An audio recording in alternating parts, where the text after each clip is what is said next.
అందరికీ నమస్కారం. ఎక్కడ ఉన్నా మనమే చదువుకోవాలి.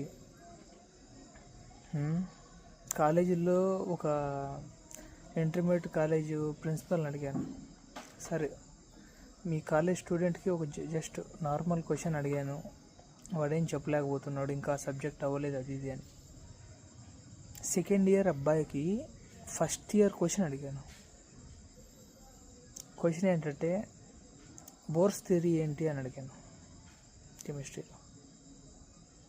వాడు ఆలోచించి ఆ సిలబస్ ఫస్ట్ ఇయర్లో అయిపోయింది, ఇప్పుడు మళ్ళీ ఏం చెప్పలేదు అని చెప్పేసి అన్నారు. ఇదే క్వశ్చన్ తీసుకొని పోయి సార్ని అడిగాను, సార్ ఏంటి సార్ మీరు కాలేజీ పిల్లవాళ్ళకి ఏం చెప్తున్నారు, పిల్లలకి ఏది గుర్తుండడం లేదు, మీరు లక్షల ఫీజు 70,000 ఫీజు కాలేజీకి హాస్టల్కి దానికి దీనికి, పిల్లోడికి ఫస్ట్ ఇయర్ ఇంకా ఎగ్జామ్ అయిపోయి ఇప్పుడు మరీ సెకండ్ ఇయర్లో జాయిన్ అయ్యి 2 months అయింది. ఒక 6 months లోపల ఎలా మర్చిపోతున్నారు? వాళ్ళకి ఏదైనా మీరు చెప్తున్నారంటే వాళ్ళకి గుర్తుండాలి. రేపు పొద్దున ఎప్పుడైనా అది టాపిక్ వచ్చినప్పుడు, ఏదైనా కాంపిటేటివ్ ఎగ్జామ్స్లో టాపిక్ వచ్చినప్పుడు ఖచ్చితంగా మీరు చెప్పించేది వాళ్ళకి యూజ్ అవ్వాలి. కేవలం ఎగ్జామ్స్ అయిపోతేనే మర్చిపోవాలి, ఎగ్జామ్స్ వరకే మీరు చెప్పే చదువు అంటే బాబు వాళ్ళ మైండ్ సెట్ ఎంత ఉంటుంది? 16 అయిపోయి ఇప్పుడు 17, 18 ఉంటుంది. మేము ఇంటర్మీడియట్లో బట్టి పట్టించడం తప్ప వేరేది ఏం చేయించలేము. రోజుకి ఇంకో 2 గంటలు ఎక్స్ట్రా చదివిచ్చైనా వాళ్ళకి పట్టించి ఇచ్చేస్తామని చెప్పేసి అన్నారు. అప్పుడు నాకు ఒకటి అనిపించింది, ఈ పట్టడం కోసం గవర్నమెంట్ కాలేజీలో ఉండి కూడా చదువుకోవచ్చు, ఇంటికాడ ఉండి కూడా చదువుకోవచ్చు. ఇప్పుడు 100కి 90 మంది ఇంటర్మీడియట్ చదివిన వాళ్ళు వాళ్ళ ఎడ్యుకేషన్ యూజ్ చేసుకోలేకపోతున్నారు.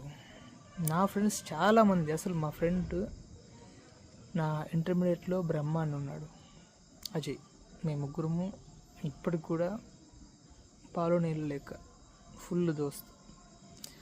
మాలో అజయ్ అనేవాడు ఇంటిగ్రేటెడ్ MBA చేశాడు. ఈరోజు బెంగళూరులో అదేదో సేల్స్ జాబు 24,000 జీతం వస్తుంది. అంటే ఆ సేల్స్ జాబ్ చేయడం కోసం నువ్వు ఇంటిగ్రేటెడ్ MBA చేయాలా అని నా చిన్న డౌటు. రెండోది, మా ఫ్రెండ్ బ్రహ్మ, వాడు MSc MCOM పూర్తి అయిపోయింది. డిగ్రీలో BCom చేశాడు, డిగ్రీలో MCOM అయిపోయింది. ఇప్పుడు నెక్స్ట్ కాంపిటేటివ్ ప్రిపేర్ అవుతున్నాడు, దాంతోపాటు లా చదువుతున్నాడు. అంటే ఇప్పుడు వాడి వయసు 26 సంవత్సరాలు. నన్ను చూడు, నేను గ్రాడ్యుయేషన్ పూర్తి చేశాను, కానీ ఇప్పుడు నేను చేసేది సిపాయి job, soldier, 10th class base మీద. అంటే మనం చదివిన చదువు మనకు ఉపయోగపడట్లేదు. ఫస్ట్ పాయింట్, నేను ఈ 10th క్లాస్ జాబ్ ఇక్కడ చేయడం కోసము నేను డిగ్రీ ఎందుకు చదవాలి? ఇప్పుడు నేను రియలైజ్ అవుతున్నా, నువ్వు డిగ్రీ చదువుతున్నావంటే నువ్వు డిగ్రీ లెవెల్లో జాబ్ చేయడం కోసం నువ్వు ప్రిపేర్ అవ్వాలి. నీ స్టాండర్డ్ అలా ఉండాలి. నువ్వు డిగ్రీ స్టార్ట్ చేసిన రోజే డిగ్రీ లెవెల్ జాబ్కు నువ్వు ప్రిపేర్ అవుతూ ఉండాలి. అప్పుడు డిగ్రీ అయిపోయిన 1 yearకో లేదా 2 yearsకో నోటిఫికేషన్స్ వస్తాయి. అప్పుడు నువ్వు డిగ్రీ లెవెల్ జాబ్ని కొట్టగలుగుతావు. అప్పుడు నీకు సాటిస్ఫాక్షన్ ఉంటుంది. ఓకే, ఇలా మీరు చేసుకున్నారంటే లైఫ్లో రిగ్రెట్ ఒకానొక టైం తర్వాత మన మీద మనకే కోపం వచ్చే సిచ్యువేషన్లు వస్తాయి. అలా రాకుండా ఉంటుంది. నువ్వు డిగ్రీ చేస్తున్నావంటే నువ్వు డిగ్రీ లెవెల్ జాబ్ చేస్తేనే అప్పుడు నీకు సాటిస్ఫాక్షన్ ఉంటుంది. లేకపోతే డిగ్రీలు చేయొద్దండి, డబ్బులు వేస్ట్. అమ్మా నాన్నకి అస్సలు డబ్బులు వేస్ట్. ఓకే, నీకే డబ్బులు వేస్ట్, టైం వేస్ట్. బయట వాళ్ళని చూసారా, మార్వాడీలు డిగ్రీలు బీటెక్లు అలా ఏం చదవరు. వాళ్ళు చిన్నప్పటి నుంచి బిజినెస్ దుకాణం ఇదే చెప్తూ ఉంటారు, ఇదే చేస్తూ ఉంటారు. 25 సంవత్సరాలు వచ్చే లోపల వాడికంటూ వాడి చేతిలో వాడి కింద 4-5 దుకాణాలు ఉంటాయి. వాడి ఇన్కమ్ కనీసం వచ్చేసి నెలకు 50,000 నుంచి ₹1,00,000 మధ్యలో ఉంటుంది. వాళ్ళమ్మ నాన్నలు అరే మనం చదువుకోలేము, చదువుకున్న వాళ్ళు చదివిపిస్తారు. 4 కొడుకులు ఉంటే ఒకరిని 2 బాగా చదివిపిస్తారు. వాడి 10th క్లాస్ రిజల్ట్ని బట్టి, వాడి చదివే చదువును బట్టి వాడికి గొప్ప చదువులు చదివించాలా లేదా ఇక్కడ ఈ దుకాణం పని చేపించాలా అని చెప్పేసి వాడు ముందుకని ప్రిప్లాన్ చేసుకొని వస్తాడు, కష్టపడతాడు.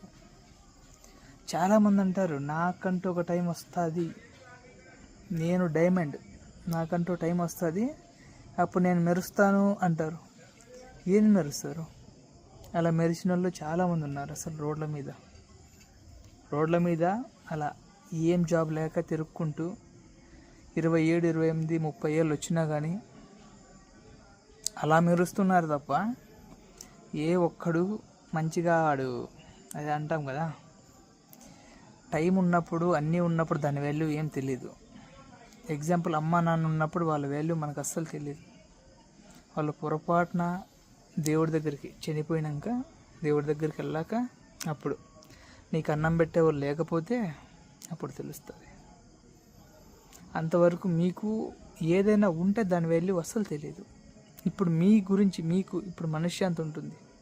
10వ క్లాస్ దాటిన తర్వాత మీకు పెద్ద రెస్పాన్సిబిలిటీస్ ఉండవు, మీకేం పెద్ద ఒక ఇది కూడా ఏముండదు, బాధ్యతలు అవి ఇవి. ఓన్లీ చదువుతూనే ఉండు. ఓకే, ఇలా మీరు చేశారంటే జీవితంలో ఖచ్చితంగా మీరు ఒకనొక స్టేజ్ వచ్చిన తర్వాత మీరు రిగ్రెట్ అవ్వకుండా ఓకే సాటిస్ఫాక్షన్ ఒక లెవెల్లో మీరు బతికినారంటే ఆ సాటిస్ఫాక్షన్ వేరు. సాటిస్ఫాక్షన్ గురించి నేను ఖచ్చితంగా ఒక వీడియో చేస్తాను. ఎవరికి ఎలాంటి సాటిస్ఫాక్షన్స్ ఉంటాయి, జీవితంలో ఏ పర్సన్స్ ఎలా ఉంటారు, మన బంధువులు ఎలా ఉంటారు, ఫ్రెండ్స్ ఎలా ఉంటారు, కాలేజీలో లెక్చరర్స్ ఎలా ఉంటారు, నెక్స్ట్ పక్కన ఫ్రెండ్స్ ఎలా ఉంటారు అని ప్రతి ఒక్కటి నేను మీకు ఖచ్చితంగా 100% అప్డేట్ ఇస్తాను. 100%.